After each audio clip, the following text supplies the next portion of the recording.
سەردانیانەی لووتکەی ناتۆ کە لە ئەنکەرە بەڕێوەچوو هەواڵی دەستگیرکردنی سەدان کەس لەو شارە و دەوروبەری بڵاوکرایەوە، لەوانە سیاسەتمەداران و بەرپرسانی حکوومەت و هەروەها چالاکوانان و ڕۆژنامە نووسان.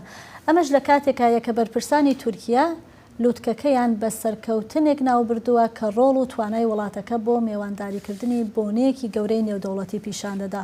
بەڵام ڕەخنەگرانی حکوومەت نیگەرانن سەبارەت بە دۆخی ئازادی مەدەنیەکان و ئازادی ڕادربرین لە وڵاتە. دەچینە ئەنکەرە. پەیامنێر ئەیوب دەمیر زانیاری زیاترمان دەداتێ سەبارەت بەم پرسە. ئەیوب، ئەم دەستگیرکردانە چ کاریگەریەکان لەسەر تورکیا هەبووە؟ بەرپرسانی حکوومەت و ئۆپۆزیسیۆن چۆن هەڵسەنگاندن بۆ ڕووداوەکان دەکەن لە دوای ئەم لووتکەی ناتۆیە؟ بفرا راستی لێ دەرێ وەختا ku لووتکە ناتای هێدەست پێ nekiribû jî gelek alozî derketin pêş, yani hikûmeta Tirkiyê gelek kes desteser kir çû ser mala wan, hin kes kirin bin çav, yani reqemê wan hemama nêzîkî 25-30 kes tên diyar kirin. Di hêladin da jî bi vê nevê, yani di nav rewşa Enqerê da jî rewşeka aloz dikarin bêjim derket sedem çi bû, yani ji bo ewlekerî û parastinê zêde bergirî hatibûn girtin. Di nav gel da jî bi vê nevê sedema eciziyê derket olê.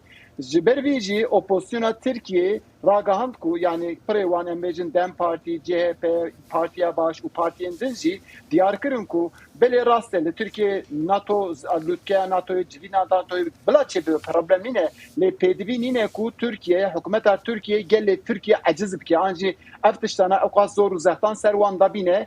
Zêdetir wata ku em didin berçav opozisyon rexnê wî li ser vê derê bû. Di hêladin da jî bi vê nevê opozisyon da aliyê din da jî dibêje ku Erdoğan an jî hikûmeta Erdoğan zêde qîmet zêde baleka zêde da ser NATOyê, ev jî ewqas hewce nîne dibêjin.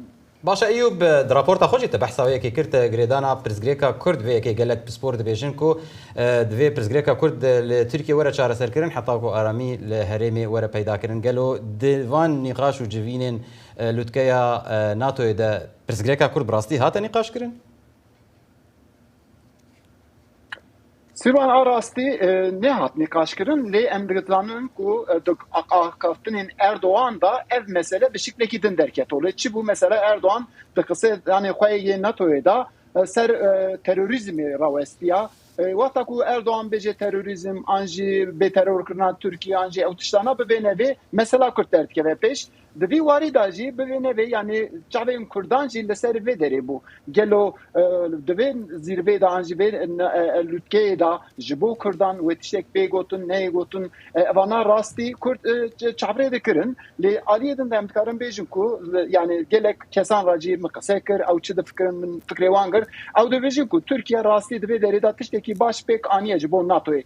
Lê heke Tirkiye destê wî bihêz derkeve, mesela Kurd paşguh bike an jî evî vê meseleyê hiç ne de pêşiya xwe çareser neke, ji bo Tirkiye rojên pêşiya me de jê wê dîsa bibe pirsgirêkeka mezin, yani devletên NATO jî dibe ku îro piştgirî bide sivê ya piştgirî jî dest berde. Yani Kurd dibêjin ku lazim e ev mesele bi şiklekî li Tirkiye çareser bibe. Başa Eyûb, wekî din nihat karbidestên Tirk derketin, yani gelek derketin û dibêjin di nava de jî Serok Erdogan pesnê vê rêxistina vê lûtkeyê dan gelo ragihandina Tirkiye di çi servekê tê gotin ser tiştekî serkeftî bû, kêmanî hebûn, ragihandin çi dibêje?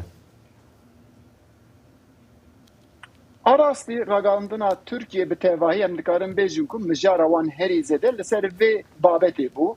Ji xwe ragihandina Tirkiye sedan 19 zêdetir dibin perê desthilatiyê de ye. Tevahiya wan wexta ku em temaşe dikin gelek erênî nîşandan, gelek tiştekî pesnên Tirkiye'dan, hem di vî warî da serokatiya Erdoğan gelek pesnê wî derxistin pêş. O daxuyanî tiraf ji rastî çapemeniya Tirkiye berfireh di weşanên xwe da diyar kirin servî gelek şîrove derketin, yani kesên şîrovekar serviya xebitîn. Lê di aliyê din da jî em bêjin yê ku çapemeniya ku dibidin destê opozisyonê de an jî bi awayekî dij de temaşe dikin, ew jî dibêjin ku yani ev tiştana zêdetir çewsandinên Tirkiye li ser gelê Tirkiye derxistin pêş. Aliyê din da jî aliyên siyasî da hinekî rexnê wan hebû digotin, dibêjin ku yani lazım nîne ku ev tiştana ewqas zêde bihatana mezin kirin.